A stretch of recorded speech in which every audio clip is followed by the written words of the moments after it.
सुरुवातीला आपण पाहूया आज लक्ष वेधून घेणाऱ्या महत्त्वाच्या बातम्या आणि यामध्ये पहिली लक्ष वेधून घेणारी महत्त्वाची बातमी ती म्हणजे शिवसेना युबीटी पक्षाच्या मोर्चा संदर्भातली। मराठवाड्यातल्या पूरग्रस्त शेतकऱ्यांसाठी ठाकरे मैदानात उतरलेत आणि आज संभाजीनगरमध्ये शिवसेना युबीटीचा हंबरडा मोर्चा निघणार आहे। उद्धव ठाकरेंच्या नेतृत्वाखाली हा मोर्चा निघणार आहे।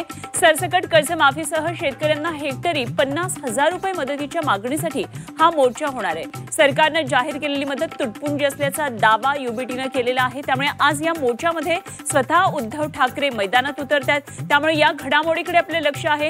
दुसरी लक्ष वेधून घेणारी महत्त्वाची बातमी ती म्हणजे राज उद्धव आणि फडणवीसांसंदर्भातली।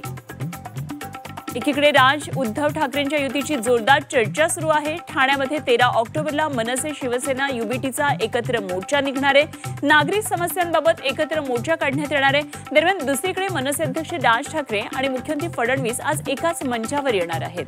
त्यामुळे या सगळ्या राजकीय घडामोडींकडे आपलं लक्ष असणार आहे।